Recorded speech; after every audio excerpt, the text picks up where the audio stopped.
અને હવે સમાચાર સુરતથી, જ્યાં રાવણ દહન કાર્યક્રમમાં હર્ષ સંઘવીએ કરી છે એક જાહેરાત।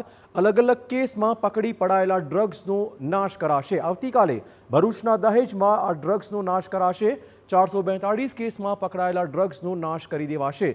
8000 કિલોગ્રામ ડ્રગ્સને બાળી મૂકવામાં આવશે। કુલ 381 કરોડની કિંમતનું ડ્રગ્સ આવતીકાલે જ નષ્ટ કરવામાં આવશે।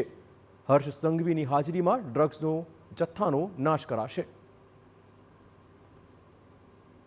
હું ભરૂચ જિલ્લાના દહેજમાં ડ્રગ્સ વિરોધ ચાલતી આ લડાઈના એક ખૂબ જ મહત્વપૂર્ણ આંદોલનમાં જોડાવાનો છું।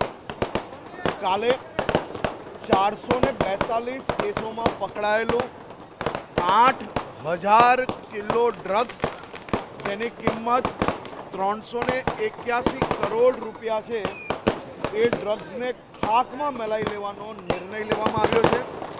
કાલે હું પોતે રાજ્યના પોલીસ દળ જોડે આ ડ્રગ્સને બાળવા માટે દહેજ જઈ રહ્યો છું।